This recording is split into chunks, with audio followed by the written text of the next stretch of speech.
En 1913, en France, le total des impôts, ça représentait 8% de ce que tout le pays produisait en une année. 8%. En France, on paye 6 fois plus d'impôts en 100 ans pour un service qui est 6 fois moins efficace. Je suis le premier à dire qu'en France, on paye trop d'impôts, qu'il y a des problèmes de gestion, mais je suis pas du tout d'accord avec cette vidéo, et cette vidéo, elle pose d'énormes problèmes. Premier problème, on va parler de mon sujet, on va parler de l'armée. L'armée, c'est une dépense qui a explosé. La défense, aujourd'hui, ça coûte cher, très cher.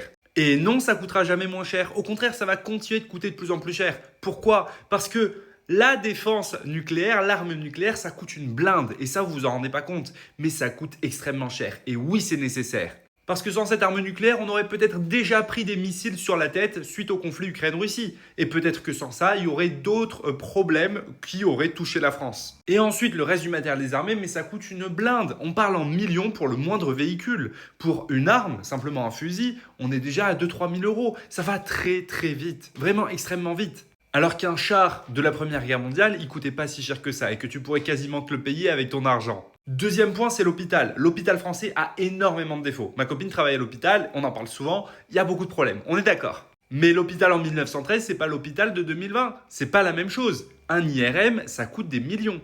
Les machines qu'on a aujourd'hui coûtent extrêmement cher. Les opérations qu'on fait coûtent très cher, donc c'est normal que ça nécessite beaucoup plus de dépenses. Et ensuite, pour pas mal d'autres choses, infrastructures, etc., le coût des dépenses, le montant des dépenses a augmenté. Mais à côté de ça, il y a beaucoup de choses qui vont pas, il y a beaucoup de soucis de corruption en France, beaucoup de choses pas normales. On est d'accord, tu regardes tous les rapports de la Cour des comptes, il y a beaucoup de problèmes de gestion d'argent, mais dans tous les cas, on ne pourrait pas être à 8% d'impôts. Par contre, être à 20% d'impôts si tout était super bien géré, peut-être que ce serait jouable. Je sais pas, il faudrait vraiment creuser dans le détail. Mais aujourd'hui, 45%, c'est trop élevé. On paye trop d'impôts en France et ça, oui, c'est pas normal. Mais par contre, espérer et dire qu'on pourrait revenir à 8% pour un meilleur service, non, ce n'est pas possible et il ne faut pas mentir comme ça. Dis-moi ce que tu en penses en commentaire.